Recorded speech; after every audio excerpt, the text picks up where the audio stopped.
এবং জাতির সেবা দ্বারা রাজপথের লড়াকু সৈনিক আল্লামা মুফতি সৈয়দ মোহাম্মদ ফয়জুল করিম, আল্লামা মুফতি সৈয়দ মোহাম্মদ রেজাউল করিম পীর সাহেবুল চরমাই, দেশ এবং জাতির রাজপথের লড়াকু সৈনিক এবং বাতিলের বিরুদ্ধে বলিষ্ঠ কণ্ঠস্বর শাইখ চরমাই দামাত বরকাতুহুল আলিয়া আজকে বাংলাদেশের সর্বস্তরের উলামায়ে কেরাম এবং জনগণকে একত্রিত করার জন্য আপ্রাণ চেষ্টা চালিয়ে যাচ্ছেন। কথা ঠিক কিনা বন্ধুরা? সেই লক্ষ্যে আজকে ৯২% মুসলমানের দেশে আমরা সেই স্বাধীনতার পথ দিয়ে পর্যন্ত আজকে ৫৩ বছর আমরা অতিবাহিত করেছি। একটি সুন্দর দেশ রাষ্ট্র অবকাঠামো গড়ে তোলার জন্য জনগণের মৌলিক যে ৫টি অধিকার রয়েছে, খাদ্য, বস্ত্র, বাসস্থান, স্বাস্থ্য, চিকিৎসা, আজকে এই ৫টি বিষয় স্বাধীনতার ৫৩ বছর অতিবাহিত হওয়ার পরও মানুষ তার ন্যায্য অধিকার আমরা খুঁজে পাইনি। জনগণ কথা ঠিক কিনা? আজকে বলুন, আপনারা বলুন, আজকে খাদ্য এখানে দুর্নীতি, কথা ঠিক কিনা যারা বলেন? আজকে বাসস্থান ছিলায় দুর্নীতি, বস্ত্রের স্থানের দুর্নীতি। আজকে আমরা দেখতে পাচ্ছি শিক্ষার নামে অশিক্ষা, নাস্তিকবাদী, হিন্দুত্ববাদী শিক্ষা আবার মুসলমান কোমলমতি শিশুদেরকে দেওয়া আছে। প্রাথমিক থেকে নিয়ে ভার্সিটি লেভেল পর্যন্ত নাস্তিক বেঈমানদের শিক্ষার ছয়লা, কথা ঠিক কিনা? ছাত্রঘাত, ইসলামহীন দুর্নীতি, প্রতিটি রন্ধ্রে রন্ধ্রে দুর্নীতির করাল গ্রাস আমরা দেখতে পাচ্ছি। এমনই সংকটময় মুহূর্তে এই ২০২৪-এর গণঅভ্যুত্থানে আমরা দেখি স্বাধীনতার সার্বভৌমত্ব রক্ষা করার জন্য, ইসলামকে রাষ্ট্র ক্ষমতায় নেওয়ার জন্য, মানুষের দেশের ভাগ এবং ভোটের অধিকার আদায়ের জন্য রাজপথের লড়াকু সৈনিক, দেশ এবং জাতির আবার পীর সাহেব চরমাই মাথায় এনেছেন।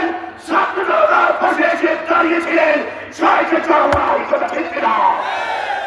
লাল সবুজের পতাকা আমরা পেয়েছি, কিন্তু ৭১-এর স্বাধীনতার পর জালিমরা ক্ষমতায় এসে আমাদের ভোট এবং থাকের অধিকারকে কেড়ে নিয়েছিল, কথা ঠিক কিনা?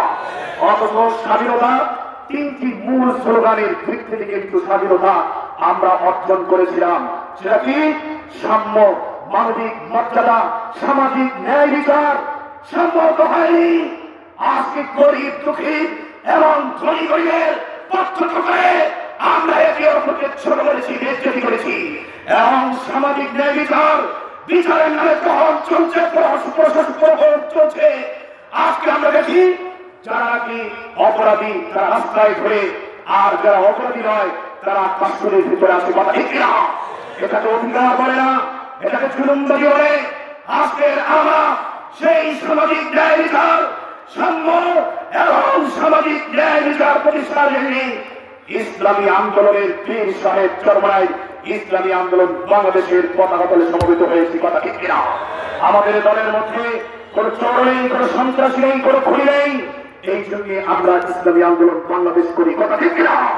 এবং ইসলামী আন্দোলন বাংলাদেশ করি আল্লাহর জমিনে দিনকে প্রতিষ্ঠিত করার জন্য, কথা ঠিক কিনা?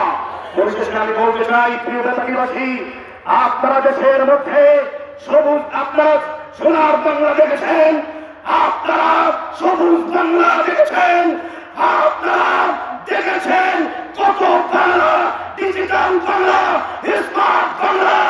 এবারে সামনে একটি বাংলা করতে হবে শাইখ চরমাইয়ের নেতৃত্বে ইসলামের বাংলা, কথা ঠিক কিনা?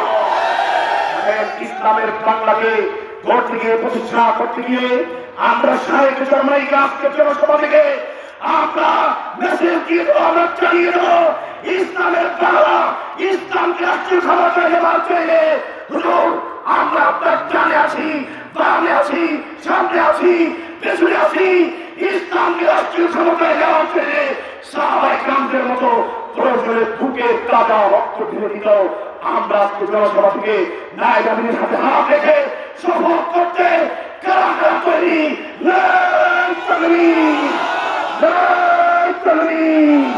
ইসলামী আন্দোলন বাংলাদেশ সারা বাংলায় শুনতে পাই, সেই নেতার চুরি নয়, নায়েব আমিরের আগমন বেতাকি উপজেলাবাসীর পক্ষ থেকে নারায়ে তাকবীর।